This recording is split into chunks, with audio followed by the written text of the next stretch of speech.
G'day everyone, it's James here from Dark Arts Lockpicking. Hope you're all doing well. Pizza Box doing some hacking, but as always, and you know it, keeping it bloody legal.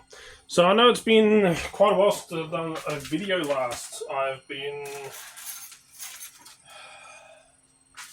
under the weather. I've just been exhausted and extremely burnt out.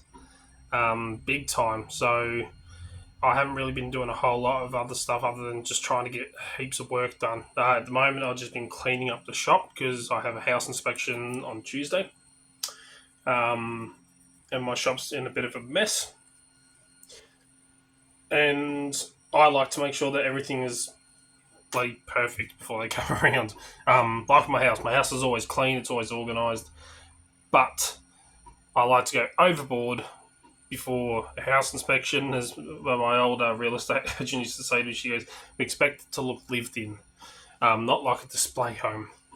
I said, "But it's me, I like it that way." But anyway, so today I wanted to chat to you about a tool which I've had sitting up on the shelf for a while. I have used it a couple of times, and I will be using it again soon. But there's a reason why I'll be using it soon, and I haven't really done a video on it. And it's this tool right here. Now, if you can read Chinese, you'll probably be able to understand what it is. But luckily, it tells you on the inside here. It is a key check tool. So these come in handy if you have a key, hence key check. They've got a heap of these really fine little metal sliders inside just here. And what you do is you can take a key. So I've got a job coming up where a lady wants a key cut, a spare key cut for a padlock. The only problem is the key itself doesn't have any markings on it to tell you what it is, and it is a Chinese padlock, but she really wants a key cut for it. So I took a photo of the key that she had, and I tried using identification apps. I used the Identikey by CLG, and it came up with a couple of options of keys for what would fit. So I ended up ordering these ones right here. These are a Lonoc key blank, and they look very, very similar in the photo that I took of the other key. So what I've got to do is to make sure that it actually will fit and is the right key and the measurement to be the same, is to use a key check, which is a great tool. So what you do is you take your original key, so let's say I've got the original key with me, and you put the original key in to your key check. You then push in all these little bits of metal, and it's just like casting a key in a way. What I'm going to do is sit this here for a sec. I'm just going to grab these other bits out because we need these.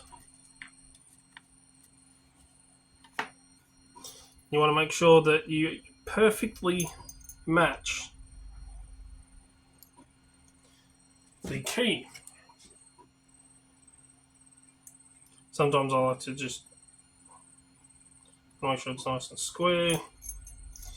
Sometimes just because these little bits and pieces inside of the key, I use a pick just to push in on these sliders, just to make sure that we are perfectly perfectly matching this key's shape. Now just take one of these little locking screws and you can lock in that side so that's not going to move. I'll just lightly put the other one in, save a little bit of time. Go on, get in the hole.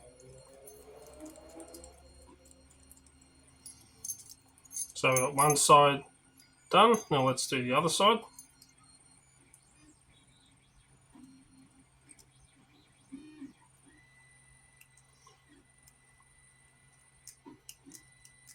So I'm really pushing these in to make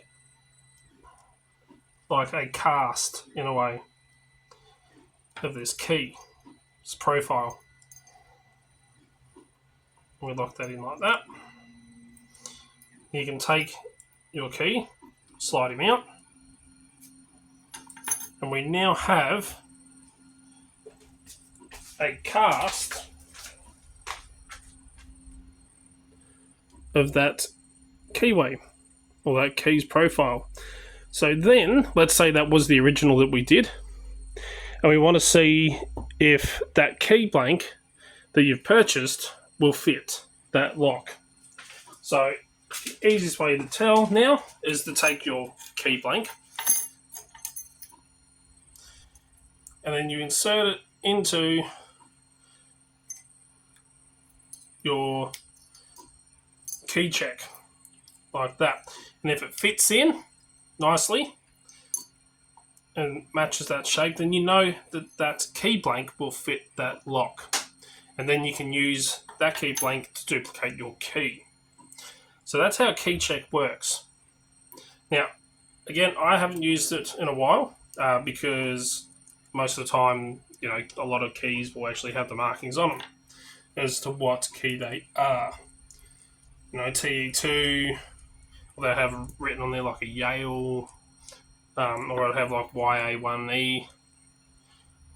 But if you don't have any markings on a key and you want to see if the key that you want to use, the blank, will fit or it's very, very similar, which you could maybe slightly modify. Let's say if this key fits profile nicely but the length is a little bit off, you can duplicate onto this key and then you can actually just file down the rest of the key to match the same shape. So you can modify the key slightly. But is it a useful tool? Most definitely. It doesn't just do your standard pin tumbler keys. You can use it on automotive keys. You can use it on dimple keys. You can use it on a variety of different styles of key to be able to match a key's profile. But very, very handy tool. So if you do get your hands on one, I do highly recommend it because they do come in handy. Again, as I said, it's not a tool that I use all the time. But am I glad I have it for when I need it, like this job that I've got coming up? Yes, most definitely. So you can find these around. You can get them on AliExpress. You can probably get them off of eBay and stuff like that. These are Lenlock key blanks. Lenlock. That's it, Lenlock. Lenlock, not Lenlock. Lenlock. Key blank for CS50 50mm padlock. So I'm hoping that, yeah, these will fit. Otherwise, I'm going to have some Lenlock key blanks sitting around, which you never know when they'll come in handy. But there we go, the key check system. Great tool to have. If you do a lot of work with keys and key cutting and key duplication and stuff like that, it's a good one to have out in the field. This one sits in my shop and it will be going with me on Monday to work because that's where the other key is, hopefully, if she remembers. I have to send her a message. But definitely a handy little tool. So there we go. Also, I did get my blood work back from the health problems I had. My bad cholesterol was like a smidgen too high. My good cholesterol was like a smidgen too low.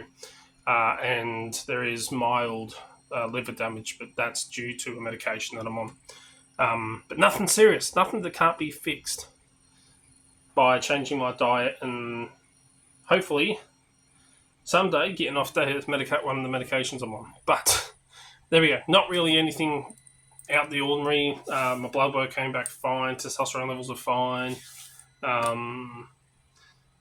White count, red count, all that is great. It's just, yeah, cholesterols need to be switched a little bit and, yeah, try and get off one of my meds that I've been on for a long, long time. But anyway, Let us know in the comments down below what you think. Is this one of the tools that you would use? Have you used one before? Have you even known that these existed? And yeah, till next time, check out all links in the description down below. Don't forget to check out the website, delp.com.au, where you can get some awesome products like the brand new bump hammers that will be released either by the time this video is out or very soon. I am working on stock. I'm currently up to 5. That's how long they take to make. But anyway, check it out. Don't forget to hit the thumbs up. Make sure you are subscribed. And until next time, keep play legal and cheers, guys.